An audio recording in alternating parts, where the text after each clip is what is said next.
live! Yay! Welcome everybody, whoever's watching. This is our On Deck speaker series, and we have very special guests today. I am Cynthia Chan, I'm the Administrative Director of The Dirt, and we have our esteemed faculty today. Welcome to the space you spent a lot of time in. Yeah, we're gonna spend the next 45 minutes or so sharing your story with our community of students and whoever's watching, and to learn a bit more about how you came to the dirt and teaching and your passions and etc. Sounds good. And there will be no hot wings involved, like I had joked about. I would have been fine with that. Okay. I would not. I would. And he doesn't eat chicken. I don't eat birds. Okay, great. So we're a good mix. Yeah. Okay, so I brought this just to like a little homage to baseball and the ball exercise that I witnessed in the sandbox, the course that Jonelle and Shaun teaches. So I'm going to toss it to you first. Why don't you introduce yourself and explain how you came to be here? Okay. This is the grip for a four-seam fastball. My name's John Gordon, and I guess started that I've been teaching for a while. I taught at Equity Showcase and with David Rotenberg and Bruce Clayton for about 9.5 years, and then thought that it might be kind of good to start my own place and see what that was like. And we did that in 2014, and I had an administrator who was had a sense of maybe how to manage such things, and and we started off on Niagara Street in the coffin factory, and we were there for about 2 or 3 years, and then that eventually turned into a condo, and this space that we're in now belonged to Malie Hutton, who ran Odyssey Theater, and it was one of the few times I was really glad to be on Facebook, because she said, I'm getting rid of my space, does anyone want it? And there were like 7 or 8 people clamoring for it. And I said, I would, please. And so we met, and she thought that would be a good fit. And so I guess how long we've been here, like maybe 7 years now, something like that? Mm-hmm. 7 years here at 636 Pape, and yeah, it's been awesome. So. Mm-hmm. So what are you happy about in terms of moving here? What is it about this space being in the East End? I don't know, some places are kind of magic. You can't really explain why they're necessarily. Right over here, I don't know if it's worth pointing a camera over there, but right over here, Eric will have to hide. There's a little stage, so the students will sit down there, and then when it's time for them to come act or be interviewed for the On Deck series or whatever it is, you literally have to step up. And I've never met a metaphor I didn't like, and so that's it's kind of neat to have to kind of step up and do it. It does feel like it's a much more compressed space, but you can still get a lot done here. So I think that can be really good for camera work, where there's not as many places to run and hide. At the old Dirt, I mean, we did kitchen scenes, we did bathroom scenes. Mm-hmm. Like it was like a kind of one of those New York apartments that you don't think exist, but it was amazing. But this place, I think, has really helped kind of focus and streamline people's work. And it feels like a supportive place in here. It feels like a place where people can kind of get in here and they don't feel tense. They feel like they're ready to work. So, yeah. Speaking of stepping up, when Eric and I were prepping, Eric, our tech director, and I were prepping for this, we tossed around the idea of not doing it live today, and he was like, no, I like the extra pressure. So there's the stepping up part. Yeah. Okay, who do you want to toss the ball to go next? Well, let's see, we'll shovel it over to JG. So I don't need to actually catch it. Yeah. I appreciate that. My name is Jonelle Gunderson, and I studied at the Coffin Factory Lofts. Yeah. May 2017. Yeah. I looked up today. You looked it up? Yeah. I couldn't remember if it was 16 or 17, but I started taking class with John, and I came from a theater background, so I was really new to film at that point. And that was my landing pad of class, of film class, of like what it can be and it felt like a community that I just wanted in on. I moved from Saskatchewan, and so I think I was really looking for home here, and the dirt was that for me. And then I guess flash forward, like I kept coming here, and then flash forward to 2020, and just before that, and I was really interested in physical work. So as an actor, I've always approached the work with my body. It's just kind of what I do. It's my in. And I knew I wanted to kind of chase that down a little bit, and so I started looking at the Alexander technique as a possibility, and you knew about that. And then I started studying with something called the mitzvah technique with a teacher here called named Toshi Okabe. And I did my first level with her, and I just really loved it, and it opened my eyes to not only posturally what was happening with me, but like how the body can hold on to history and story and sometimes trauma, and that deeply just turned me on. Like I got really excited about it. And then the pandemic hit, and I was studying with her online, and then you two reached out and said, we're hoping to incorporate a bit of a movement perspective in at the dirt, and did we want to kind of look at that together? And so my work has really, it's been very much interlaced with the dirt, with figuring out what my style is and who I am as a teacher, and I'm still figuring out who I am as a teacher, as well as how to articulate what my process is as an actor, which is a trip, like something that I did unconsciously, something that I did without really putting a name to it or a practice to it. And now I'm figuring out what that is and teaching it. So. Right, because I imagine it's almost like teaching somebody how to drive. You have to verbalize things that are just unconscious. That all three of you have to do that, right? When you're teaching acting and teaching movement. Yeah, I would never want to teach someone to drive. It's similar for sure, because I've had the great benefit of sitting in on classes with John and Shaun, and we've co-taught a class together. Just our way of articulating things, right? As an actor, approaching it from the psychological, from the analysis, from the imagination. There's still imagination that's happening with the body, but how do I put that into form so someone can not only do it, but replicate it and understand it? So it's been a huge learning curve for me too. Yeah. Can you recap for people watching what are the offerings that you have at the Dirt right now? Yeah, right now I don't have anything currently Or what on you've offer, developed. but what I've developed. Yeah. Yeah. So I was doing a 3-class movement series, which is a three-class character embodiment series is what I'm calling it. So developing a physical character. This can be both for film and television, or it can be for theater as well, so if you're working on something. So people bring in things like auditions that they want to hone on, or past auditions that they just haven't known how to approach. Characters that they're excited about, that they're writing, they've brought in, which is really cool, and what an honor to be able to look at that with people. And then I also do one-off workshops as well. So I will offer just like a 1-class physical embodiment. So it's kind of like the 101, like if you want to get into a physical character building, this is where we start. I'll show like a little clip usually and talk to them about, is this a physical character? And oftentimes I find people are like, oh, well, yeah, but I didn't know that acting like that was physical acting. It's like, well, yeah, all physical acting is acting. So we'll look at that and we'll kind of hash it out, and then we'll do some exercises together that are very simple, so anybody can do them. And and Shaun and I started teaching the sandbox together in the summer, at the beginning of the summer, I think. Yeah, I think early 2024. Yeah. We developed a course for foundational acting principles for the newer actor. Yeah, and kind of taking both our practices and seeing what our language is together and how it jives. So, yeah, I don't know. That seems like that seems like a good time. Yeah. Is it against a rule? I don't know. No, it's good. I don't know any pitches, but It's knuckleball, I think that's a knuckleball. All right. Well, How did you come to be here? And then you can tell us a bit about the sandbox at the end. Sure. I'm Shaun. How did I come to be here?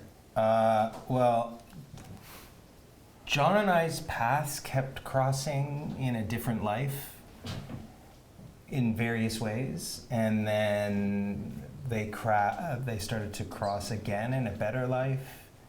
And I had always known that I wanted to be teaching, and in fact, I'd had some teaching experience in the past at various colleges and universities. Either I was part-time faculty at Humber, and I assisted some previous mentors along the way, but I really wanted to I just felt like I don't know, I always had a calling towards it for many, many reasons that aren't, but ultimately I really chased you guys down, ultimately. Like, I kind of, I had known of John's teaching at the Pro Actors Lab, and I knew him as a person and as an actor, and all of those things were things that I loved. And when I knew that I was in a place to start teaching again, it just kind of, I seized the opportunity. I saw something that I wanted and I went for it. And you guys were gracious enough to open the door a little bit, give me an opportunity to say what I needed to. And then you took a chance on me, I think, big time. And then that started off with me driving every time John had a class from Guelph to sit in on his classes for, I think, 2 terms. And then we started co-teaching, and then eventually I had my own class, one class. And I think for the first year, I maybe got up to 1 or 2 classes by the end of my first year of my own, which was pretty great, which is primarily just word of mouth. And then yeah, it's here we are. And I think just in terms of the articulation thing, I think it was really interesting, the fact that during the pandemic, having to teach online, and the fact that we were, I felt as a collective at that time, very deliberate about how we wanted to go about approaching, because I really felt like we wanted to say something specific online, and really what I learned online was how to, the emphasis of articulation, because I think in the studio we can get away with sort of dancing out meaning, it's kind of like, whereas online you actually had to use really concise language to get the point across, and I thought that was really fascinating. And then in terms of the sandbox, that originally developed out of a desire for me, and of course we're still continuing to toy with it, but this is definitely the closest it's ever been in terms of having a specific foundational offering where we can talk about what that means to have a foundational practice before versus an exploratory versus a practice-based versus whatever. But I think foundational feels like the healthiest way to put it, and it feels really natural that Jonelle and I are doing it together, because I'm walking away learning a lot, like, everything from working with somebody to how many times we're actually on just so much I'm walking away with, so yeah. Yeah, so far I think you've co-taught together 2 full sessions of the sandbox. Yep. Yeah. Yeah. And there were two vastly different identities, but I don't know. I can't say enough about how cool it was. On a totally selfish level, I learned lessons that I needed to. I got to answer questions I wanted to, and I think, based upon the students that are interested in coming back or are coming back, it's gone over really well as well. So what have you learned from Jonelle from co-teaching with her? Like, if you had to sum it up in 2 sentences, and then you can think, I'm going to ask you the same thing. What have you learned teaching with Shaun? And you co-taught with when we were onboarding Shaun, you co-taught with Shaun. That's right. So whoever can think the fastest and jump I in. can think the fastest, Okay. or maybe I'm ready. It's a competition. I And got he has it. the ball too. I have the freaking.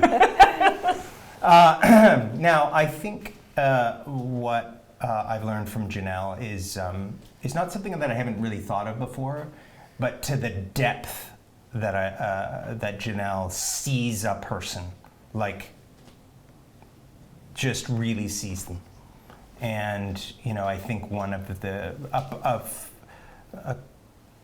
a foundational ethos at the Dirt is to meet the artist where they are, and that requires seeing, without judgment, without Without your own agenda. without being able to let go of a predetermined, clever narrative, and seeing something for its visceral existence in the present moment. That's what I've taken from Jonelle. Yeah. Props, Jonelle. Thank you, Shaun. Can we get rid of this? Yeah. Oh, you want to get rid of it? I'll put it in my pocket. Yeah, I'm just gonna play with it. Yeah. Do you want to hold on to it? No. Okay. I will do the same. I'm a prop actor. Okay. I can go. I something I really took away from our 2 terms at the Sandbox was teaching is, and I really learned this from Shaun, teaching is a very cyclical and reflexive journey. So it's not as though you go in there thinking, oh, I have everything figured out and now I'm going to show you how to do it and I'm going to offer it to you. It's a very humble offering, and it's really taking from the people that come into that particular class. Right. There's like a back and forth. Yeah. Right. Yeah. There's Like a the back, ball. There's a Yeah, figure like the ball eight. And exercise. yeah, Yeah. exactly. Of what they come in with, and that includes their full imagination, their full backstory, and all of it. And Shaun, I just really feel like you see the individual, but also you're always looking to be a better teacher, and always looking to learn from the people that are in the room with you. And I think that's fundamental to being a good teacher. And the good teachers I've had in my life, maybe if we're lucky, we get to count like on one hand who they are. Yeah. Those are the people who see you and go, oh, that's how you work, eh? Oh, how can I get in on that? How can I speak to that? How can I reach you? And that's really something that I feel like you do in spades, and enabling and empowering the person's imagination that comes in the room. I'm really glad you said that and we got this on video, because that's the vibe I get from people. Like if we run into people at theater shows, full disclosure, John and I are married, so a lot of people are kind of like, why are they always talking like we? Like, when we run into people at shows, etc., and they say like, oh, I've heard so much about it, or like the emails that I respond to, like, oh, I've heard about the Dirt for so long. I think you really spoke well to that quality, like the special quality that people have heard and felt. That it's like an individual thing. It's focused on the person, and not just like a factory churning out, professionals. So yeah, I appreciate that. Would you like to speak now?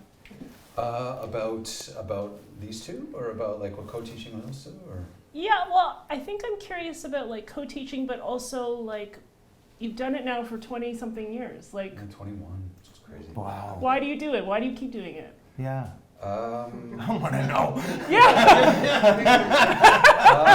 You're good at it. You're really good Yeah, at it. absolutely. Well, I think the first time that I kind of got any semblance of it was my cousins were boring me, and I was bored, and I was 12, and they were like, I don't know, 6 and 5 or something, and I was like, do you guys want to go play baseball? And so they took them up there, and I just sort of started showing them how to field a ground ball, and I remember really liking that. I guess the other thing that I thought of about it was, I remember when I was auditioning for theater schools, and I auditioned for a bunch of them in '92. I stopped at a Stage bookstore in Montreal, which is no longer there, which is kind of like Montreal's theater books, and one of the schools that I had a chance to go to was the neighborhood playhouse. I didn't go there, but I had a chance to go there, and I was reading a book, like a diary basically of Meisner, going through a term with some students. And I remember him saying to one point to a student he really liked, he said, "I'd like you to assist me for the term." And I remember just having a visceral thrill. It's just like, that guy was so lucky. Like, I remember just thinking, oh my God, he got to work with him. And so I think that was sort of a bit of a germ, an indication for me too. It's like, oh, you know, I think I'd like to, if I found something I liked, if I found a way of working that I'd like, that would be really fun to work with somebody. And you know, at my theater school that I went to, I learned a lot, but what they were interested in and what they valued was different than what I valued. But then when I moved to Toronto and I got to work with Bruce Clayton and with David Rotenberg, like, that was very much my experience. It's just like, oh, kind of exactly to what you said. Oh, that's how you work. Interesting. Let's work in that way. It was exactly that thing, and I just felt, oh, okay, I'm accepted. I'm home. And so at that point, it just became about kind of a mentorship, like an ongoing mentorship. And it, you know, I think I studied for maybe 3-4 years, maybe, before I had the courage to say, hey, could I teach a beginner class? You guys have an overflow, could I teach it? But the mentorship was really important. Slow mentorship is, and apparently people with ADD, I found out, like, I was ADD like 4 years ago in the pandemic, that apparently for people with ADD, mentorship is one of the best ways to learn, you know, and not by in the middle of a term saying, you're passing, you're borderline, or you're failing, or you don't seem to like being here, or, you know, or whatever some tools that teachers will have to motivate you. Like, I learned by showing up, failing, failing worse, showing up, oh, big success, back to failing, you know, like, and I need to be able to do it in a place where I can keep returning to. So I guess maybe that's partly why I keep returning, because I've certainly seen from students that I've studied with, when I'm an actor and I watch them grow, and then being here and having people that I've trained with for a long time and watching them go from, like, hating the work and hating my guts and hating everything to eventually slowly turning into something else. Like, it's so rewarding. It really is. So how much of that philosophy was honed, like, before you started the school? Basically, I want to know the origin story of the name, because I think that's interesting to people. Right. But also, like, the philosophy, the name, how has it gelled, or how has it evolved? Oh, okay. Because the school's now 10 years old. What time is it? I guess it's time to talk shit. It's 5:54, according to my watch. I remember I was doing my very first professional play in Ottawa, and I was working with this guy who I was just not really my kind of actor, but people loved him, like, they loved him. And I remember, you know, he went to a theater school that I won't name, and I mean, I think it's a fine theater school, but I remember him at one point just kind of like, just kind of throwing it out there, saying, you know, I'm the most polished actor in my class. And something about him using the word polished made my spidey sense go, huh? Like, polished? That's something to be worthy of? And I think maybe where I had trained, there was also maybe a little bit of an emphasis on, like, polish and sheen and repetition and being able to repeat with specificity, and I'm just not that kind of actor. Like, I'm a mess when I work. Sometimes I'm awful, and sometimes I can be really good, and so I always had that polished thing in mind. And so then when I was listening to one of my favorite bands, Drive-By Truckers, and they had a song called Bulldozers and Dirt, and there's a song in there about, and it's this guy, and it's the guy in the song is a total creep, but one of the lines in the song is he says, you know, what I'm really interested in is the dirt underneath, and I thought, oh, and we were looking for a name too. Like we spent a lot of time looking for names. Like we were going to call it like Billy Ringo School or. Actually, our son at the time, who was 6, wanted to call it the Castle of John. The Castle of John. Yeah. It was almost the Castle of John. It was never School. Almost the Castle of John. Never almost the Castle of John. I hope not. Yeah. The hot corner. We're going to call it the hot corner. It's it's a baseball metaphor. If you play third base, ball comes at you really quick. They call it the hot corner. And so we were scrambling. Like I remember us scrambling, but I think I wanted to call it the dirt underneath because I want a place, and every school kind of says this. Oh yeah, we're messy here, but I really value that. I really value people like going up and laying an egg, or going up and that they're awful, or feeling awful and knowing it's never going to get any better, and 2 takes later, all of a sudden it's kind of remarkable. You know, like that in order to do something extraordinary, it kind of has to start in the dirt. Like it has to, and I think that was, and you know, and again, because I'm not a very nice person always, like there was something about that idea of like, all right, I'll stick it to the guy who said about polish. Like, you know, what's anti, you know? So let's on this note of the messy, like what's a messy note what are notes that you don't want to give people in movement, in scene study? What do you mean?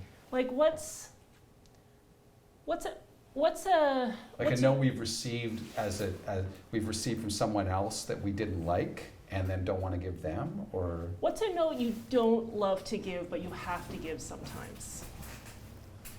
Ooh. I can go. Yeah. Well, a note, it ties in because I think a note that I've received before that is a hard one to receive is you're too big, you're too much. And a lot of people come in with that misconception about acting, that you can be just way too big, especially actors that come from theater. Especially on camera. Yeah, exactly. So I think for me, especially as a movement teacher, something I've tried to like redefine is not telling someone like you're really like busy on camera, and just telling them how can we take the energy of what you're doing and contain it, like really just contain it inside, which might seem like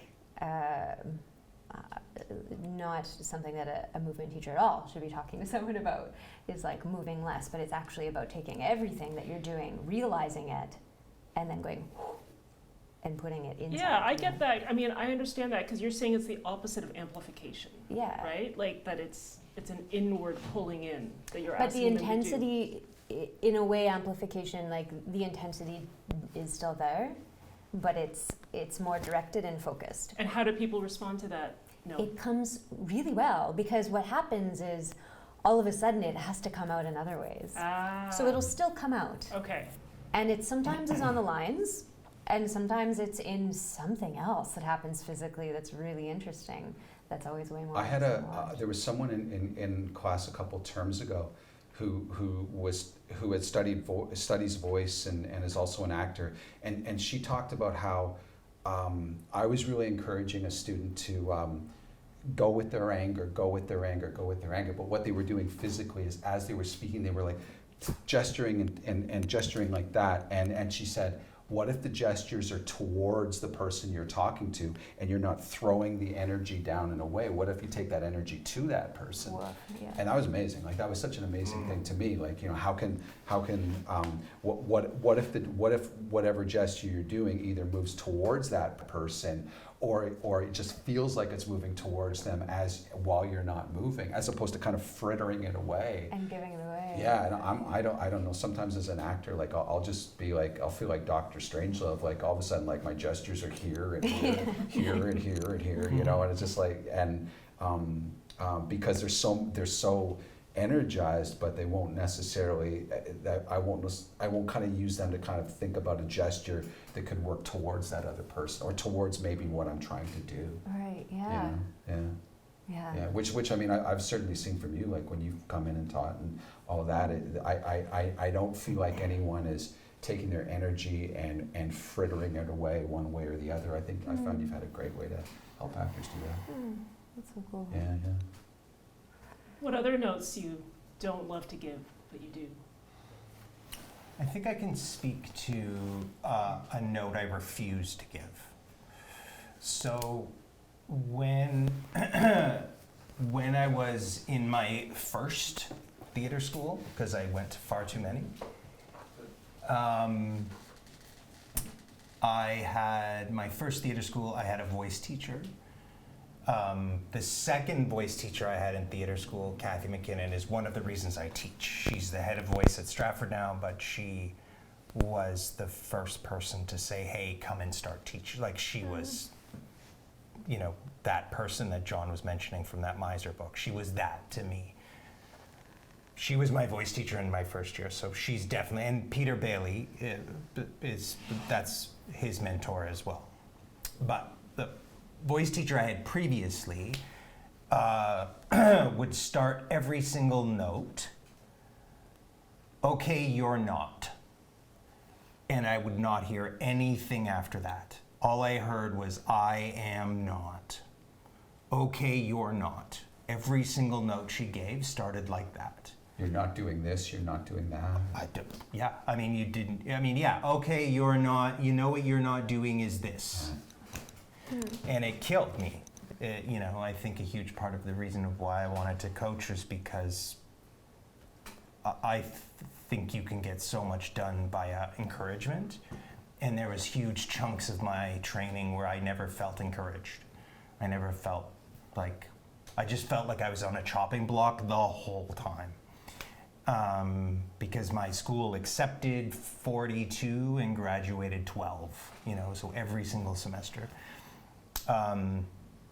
Okay, you're not. So I promised that when I actually got it, you know, it's funny, I always dreamed of a coaching, teaching career, but the acting career was not as clear. But I made a vow that secretly, okay, you are. Okay, you are. So I will never give the note, okay, you're not, except when I have to. And that sucks. When it's like last tier, I need to actually go, okay, we've tried everything, and I need to point out why we've gone in. Like, instead of, if okay, you're not, is running a bulldozer through the front of the store, Right. I am going to try to break in through the window. I am going to try to lift the roof off. I'm going to try to like tool in the toolbox. I'm going to try to get in every way to activate the imagination so the thing solves itself through inspiration and a desire to. The last thing I'm going to do is drive a bulldozer through the front door. And when I have to resort to that note, which is very rarely, there's a lot of kind of reconciliation around the note once I say it. This is why, this is the tool you can use. Like, I need to pad it because I know how damaging that was for me for 2 years of theater school. Okay, you are not.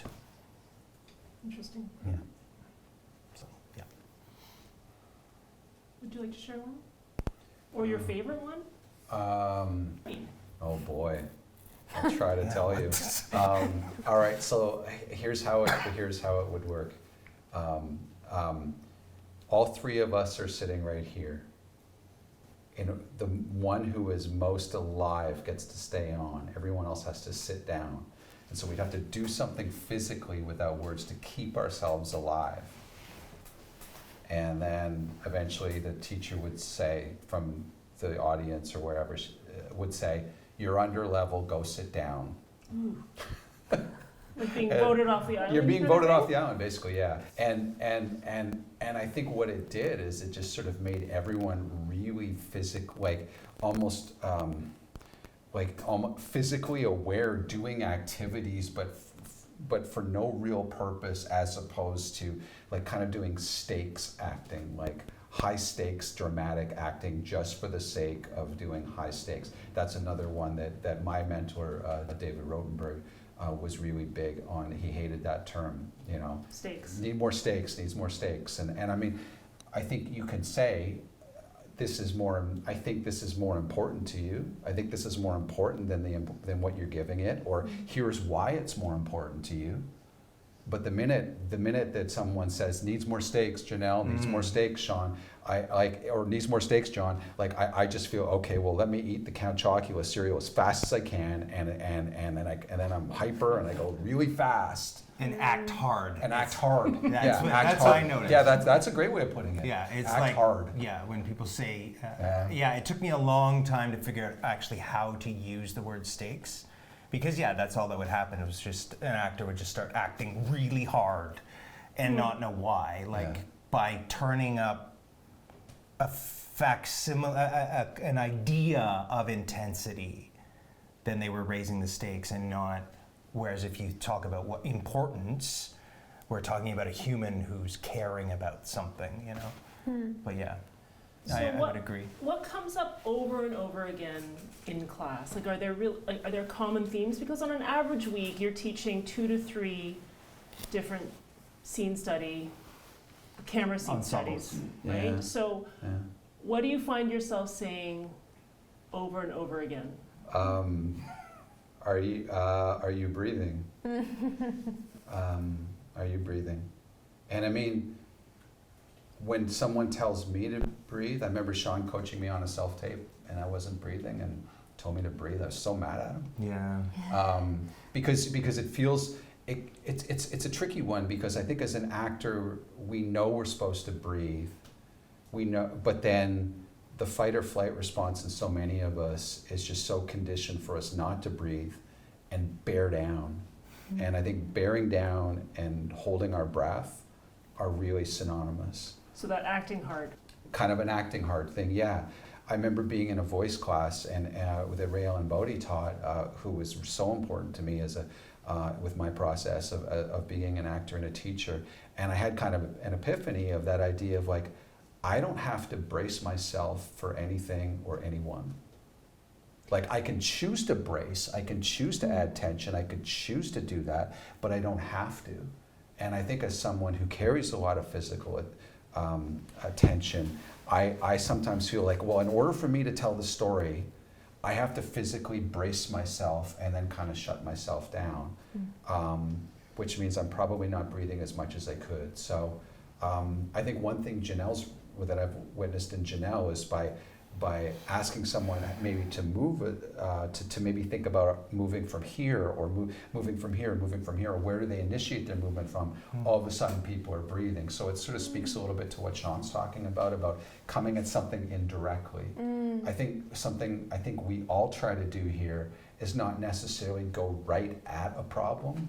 I think sometimes for an actor, if you go right at the thing that's wrong, an actor can immediately start to feel shame. Totally. You know? Totally. And then immediately start we don't try to shame students here? We try not God, to. no. We try not to. No. No, I can't.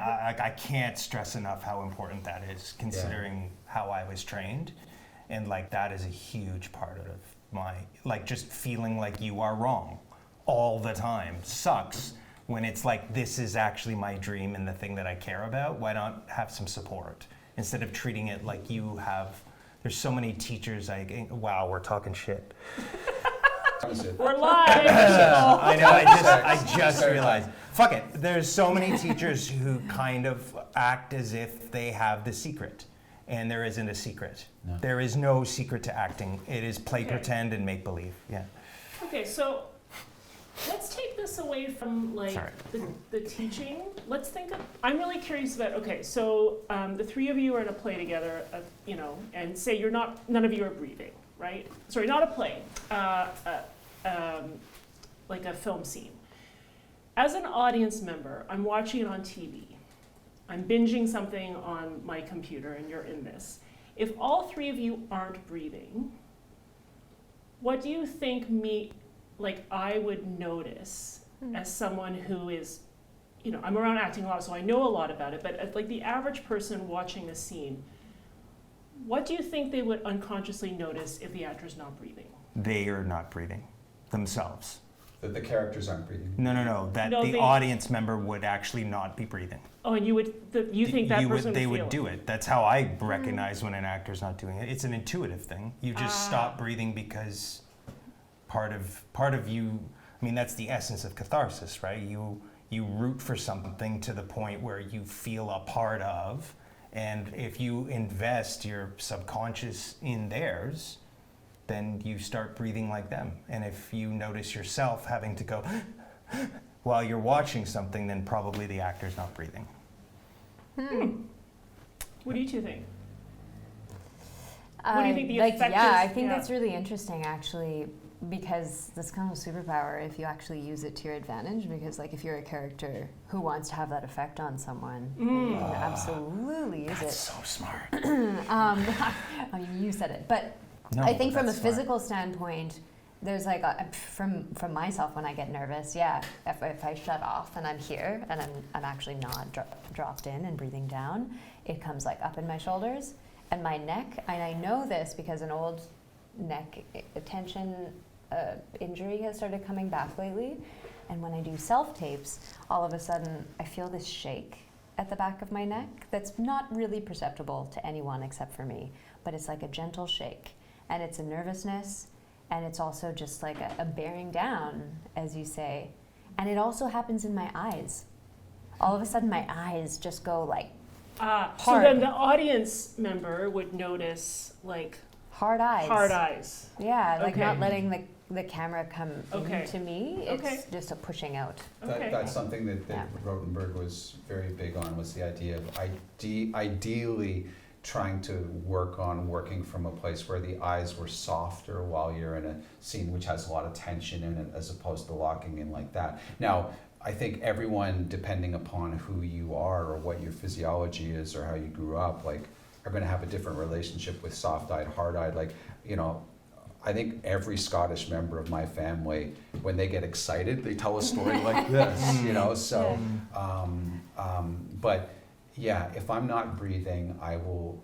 One of the first things that happen is that I get kind of hard-eyed and stern, and I mean, you know, and David, again, like I miss him so much, but I mean, one of the things he would say is, you know, if you want to be hard-eyed all the time, you know what you can play? Preachers and killers. Well, I was thinking You know, about like, Tony Soprano. Yeah.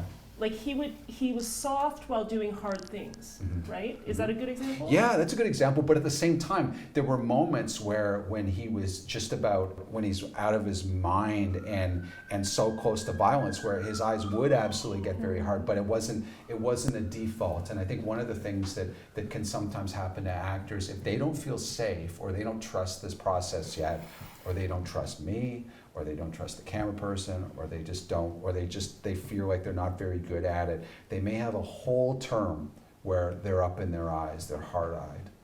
And I try to be patient with it, because I think one of the one of the things Shaun was talking about earlier is that idea of diagnostically saying, this is what you're doing, it's a problem.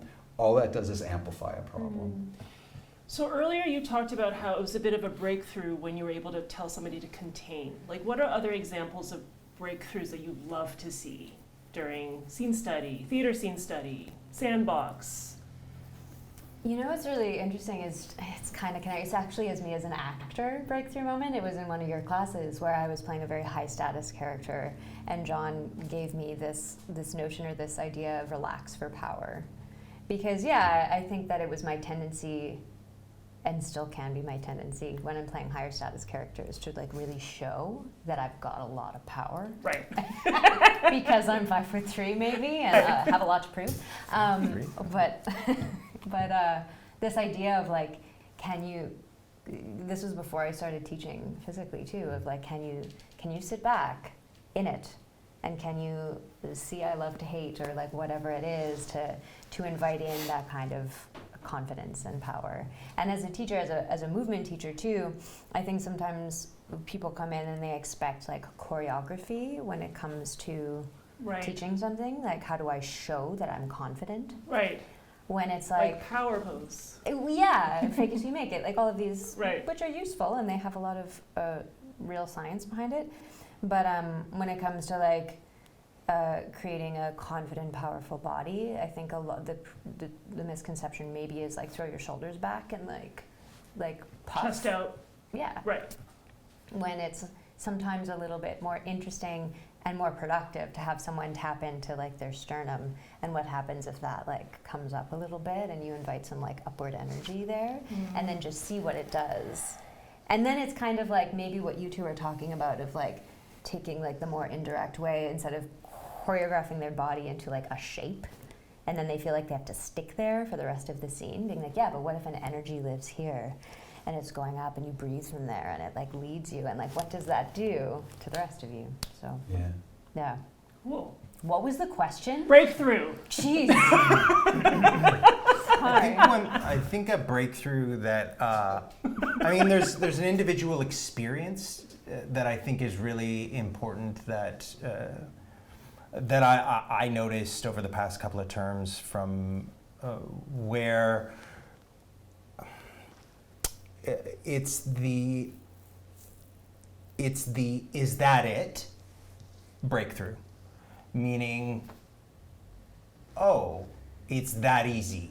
You know, I think there's an experience where it's really vital, where all of a sudden knowledge becomes wisdom, becomes trusted, intuitive responses in the moment. So all of a sudden you're just back to playing again, and it feels like, oh, it's kind of easy. Like, I think there's a beautiful thing when that happens, when somebody goes, oh, that's it? You mean there's no labor? And I think the thing that I learned last term and the term before was, I think a lot of people like myself really, really believe that if it's fun and full of joy, I have to earn it. I have to earn it with labor, and I have to earn it with tireless prep, and if it's that fun and that joyful and I get away with that, like, you know, the thing that I've been singing in class recently is like, what does acting offer us? It really doesn't owe us anything. It doesn't owe us a career, because it offers us an opportunity to experience things in life and get away with it for free. Like, I would love to rob a bank. I think it would be really fun, but the victimization and the years in jail and those sorts of things I would not want to do. But in acting world, I get away with it for free. And so at a certain point, you have to realize, what are you up to? You're actually just robbing the bank. And is that it? Yeah, that's it. Here's your gun and rob the bank. Like, yeah. Cool. Yeah. One of the things that I think one of the best notes I ever got from David Rotenberg was, if something wasn't working, he would sometimes say to me or to another actor, he'd say, "You know more about this moment." And that, isn't that great? Isn't that great? Like because it's so empowering for the actor. Because I think there can be a real tendency for us to kind of go, okay, I need to really read a challenge for the actor again in chapter 4 and go through the exercises or whatever it is. I need to go through an acting textbook, and I got to drill and I got to drill and I got to drill. But that thing, you know more about this moment, can really allow the actor to come through in the way that only they know how to do. You know, that only they know how to do. So it's intuitive. Yeah, Trust and intuitive. And I mean, to pick up on what Shaun was saying, like, you know more about this moment of what it would be like to rob a bank. It doesn't have to be a lived experience. It doesn't have to be something that you got to murder somebody in order to play a murderer. You know, if I'm driving down the street and someone's crossing the street on their cell phone like this, like, and on a red, I know kind of what murder might feel like, you know, like, I mean, I know, I have the impulse to kind of think, all right, you know what, like, we all live in this world together, And if you keep walking like that, then you might not live in this world anymore if you keep doing that. You know, I know, I have that impulse. You know, and we all do. And so, but you know more about this moment is one of my very favorite ones that I kind of keep coming back to. You know, that as a way for everyone to have access to be able to play something that maybe think they don't know how to play, because I think no matter what we try and do, I mean, I know for myself, like I haven't auditioned in a few years, but just before I go into audition, the squirrels start talking to me. The squirrels aren't helpful. You know, they're like, the squirrels are the asshole friend, the assholes who are just trying to help. And what those assholes will sometimes say to me is, if you say it this way, you'll book it. If you hit that line, you'll book it. Oh, when you did it in that kitchen before, that time, that was the one. Like, okay, bear down on that. And then I get in the room, and Christian's my reader, and I don't know what color his eyes are. I don't know if he's tall. I don't know if he's as handsome as he is. I don't see him at all because I'm just so wrapped up in my own stuff. Because what I haven't really allowed forward is this idea of, okay, I'm auditioning for this thing. I know what the story is. I know what my responsibility is in the story, and I know about this moment. If you hire me, here's how I'll do it. Right. You know, and I think one of the things that I like about this place and that I've tried to help foster is this idea. This is a place where you can be afraid to do it. This is a place where you can kind of hate acting as much as you love it. You know. Yeah, I mean, it's so interesting to hear all of you speak about this philosophy and your approach, because it's kind of fills in a lot of gaps for me as to, like, you want it to be messy and playful and simple and trusting all at the same time, Yeah. right? Simple. Simple, yeah. Like, just like when you call Rogers and they're like, just restart your modem. You're like, oh. Yeah.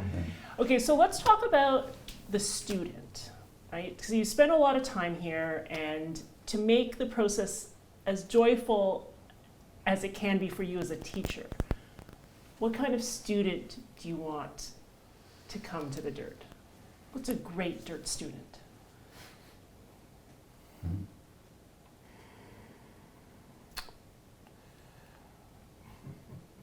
Who is a great Dirt student? Oh, stumped you. I think there's someone who, I don't know why this word keeps coming up for me, but there's like a fine balance, right, between confidence and a humbleness and willingness to continue to ask questions. I have it as a teacher. I have it as an actor. I never think I have all the answers. And so I think someone who's willing to come in and like co-collaborate. And yeah, like to everything that John has been speaking to so well about the Dirt's philosophy and where the name came from. I mean, someone who's willing to go to those places and really try something out and not expect, like the expectation isn't that you're going to leave to be a star. The expectation is that you're going to come in and do the work and see if you can like learn something about the craft, but maybe about yourself, if we're also lucky. I don't know. That's why I want to be an actor, is to keep, and I still take classes as an actor, is to learn about myself in addition to... So there has to be a curiosity there. Yeah, put it more succinctly, yeah. I think generally someone that I like to teach is somebody who likes acting more than they like. They're more focused on, they like acting more than they like how's it going to serve my career. Okay, I'll keep, jeez, I feel nervous. Okay, Don't enable him. No, I'm not naming anybody, but one of my students was on set not too long ago. She had a really big scene, and she was getting ready to go act, and somebody asked her, what's your IMDb score? You know, you could get your IMDb score up a lot more if you do this, and this, and immediately kind of and then all of a sudden, you know, she's in career mode and she's about to go act. Like, I think you don't want somebody coming here thinking about their IMDb score. I don't want anyone coming here thinking about their IMDb score. Okay. Now, I mean, but some of that has to do with the idea that I think the career part of it is something that I've always maybe been a little bit frightened by. Right, it's a part of it, it's a but they're part not. of You it, don't want yeah. them to lead with that. That's right. That's right. I don't want them necessarily to lead with that. Yeah. Okay. Yeah. Is that okay? Yeah. Yeah. It's good. Yeah. It's good. That's fair. Yeah. Yeah. What about you? I think it's, first of all, it's a very tricky question, so good on you guys for taking a stab at it, jeez. I think it's a tricky question, and I feel most confident answering why I believe it's a tricky question, because I don't, as a functioning human being, I had a dream. I'm a very, very, very vivid dreamer every single night, and I've just started to be able to do, wow, look at me dance around the question. I've just started to be able to do while I'm falling asleep, have some experiences lucid dreaming, but I'm a very vivid dreamer, suffice it to say, and I had a dream that I woke up and I was not a coach, and I was identityless, and that scared me a lot. Like, I really identify as an acting explorer. And I think it's impossible to do that without people who want to explore with me. So it's really impossible to identify what the ideal person is, because if I say the ideal person, then I'm trying to decide my reality, and I'm trying to decide what I would explore. Meanwhile, if I explore the thing that, I don't want to, then I might actually learn more, you know. I like how squeamish you all are with this question. It's a challenging question. And because it's yes, and it's, hey, we wouldn't exist without the people who are curious just about us, period. It's also nice to be in a place with like 8 weirdos, and they're all weird in different ways. You know, I think that can kind of be the part of it too. It's nice that people can come from sort of different backgrounds and different schools and of thought and show up here, and then we have the opportunity to embrace what they're doing and maybe add a little bit here and there. Like, it's absolutely, and yeah. you know, this back and forth, you know, because I live with you and I work here, and I'm thinking about my own chiropractic practice, like my relationship with patients and my coaching clients. It's an exchange, right? Like, so to fill your cup, to spend hours here, to feel fulfilled and passion, you know, you want that. And I think my question was about, like, how can you get this the most, you know, in terms of like that ideal energy exchange. I have not been a part of us going, we've always given everybody the opportunity to be a part of the dirt, and I, like, most of the time, if not all of the time, people want to be here for the right reasons, it seems. No, I think we've been really lucky. And if it's not their place, then we're super lucky. Yeah, if it's not their place, then that's part of it too. I think you know, if I had, as a younger man, it didn't occur to me that the school that I went to wasn't my place. I thought it was something that I was doing wrong. You know, people have choices. Yeah, and so. And people change. Yeah, and people change, and I know when I was, and I know that there are some people that I've taught where, there's been a couple people I've taught where, specifically, their teacher was away, and so they suggested they come here, and I could tell, like, they were like T-minus 2 weeks till this stuff's over. They were ready to go back to their teacher, and that's completely fine. Like, it's such a personal thing, and it requires so much trust, and my language or how I go about it or what I emphasize isn't necessarily what everybody emphasizes. So there's so many different kinds of ways to do it, and I have to sort of be careful to try not to be all things to all people. Like, you know, if they're not buying in, like, I will try to help them buy in, but if I can't get through, then I can't get through, and you know. I feel like that's the answer. I feel like that's the answer. Yeah. He's like +1, ditto. Yeah. Okay, let's kind of start wrapping up on more of like a lightning round, because I'm going to use the thread of your language. So I'm going to direct certain questions to each of you. Okay. Your language. Is everybody breathing? No. No, I'm sorry. On average, so these are going to be short, snappy answers. All right, I'll try. On average, how many sports metaphors do you use in a 4-hour class? 3. Okay. More? 5. Okay, 5. On average 5. in a 5-hour class, so 1.25 an hour. Yeah. Okay. Yeah. Shaun, what's harder, learning chess or teaching acting? Teaching acting. Yeah. Jonelle, most embarrassing acting moment? Oh. Or how has your teaching changed since being a mom? No, I can go with the first, but Okay. yeah, no, I peed a little on stage once for sure. I screamed so hard Okay. that I peed a little on Your stage. character I was needed to very pee. embarrassed. Yeah, did she? Yeah. Are you wearing white? No. Okay.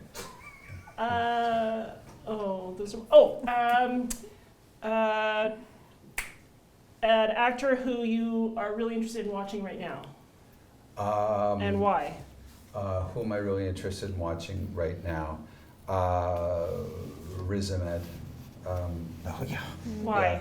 Because he's just so brave and fearless, and I feel like he is so great without sort of trying to call attention to his greatness. I feel like he's just in it. I love every single thing he does. And when an actor is that good, I stop trying to question why they're good. I just go, I'm with you. I'm surprised, and I get out of being a teacher. I'm just in the story. You can answer that question, or you can answer whose work has surprised you recently that you've kind of come around to. Whose work has surprised me recently?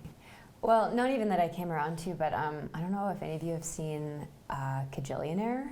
It's a Miranda July movie, and Evan Rachel Wood plays the central character in it, and it is so like almost grotesque the way she has this physical realization of her body and her voice and what she does with it. It just like sat me back. It's not theater, and it's kind of not film either. It's just something that rides this whole other plane. It's so cool. Yeah, watch that movie. It's so good. Okay. Yeah. Same question. Someone whose acting I've come around to recently in a brand new way is Tom Hardy. Why? Because I've heard him speak recently about the work, the craft, the art form of acting, and he takes it seriously in a way that I would love to nerd out with him. And when I look back at even the superhero films that I've seen him in, it just changes the perspective, because now I know that his investment in the process is the same for Venom as it was for Lawless, which two vastly different films. Yeah. Great. What do you think most people don't know about The Dirt that you would like them to know? How to get through the gate. That's I'm stealing that answer. How to get through the gate, and it's not at John's video. Okay. It's not through the front door of John's video. It's at Cavill Avenue. It's off of Cavill through the Black Gate. Yeah. Yeah. It's not the Castle of John. It's not John's video. No. It's off the side street. The Cavill of John. Same question, or 3 words to describe The Dirt. The first question was, what don't people know Yeah. about What the do, dirt? yeah. What do you think people don't know about it that you want them to know?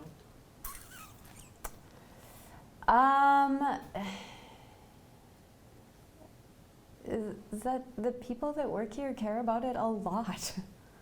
Like, work here, teach here. And yet we call ourselves dirtbags. We do call it. We call ourselves Lovingly. dirtbags. Yeah. Lovely. Yeah. I think the students really root for each other. That's something that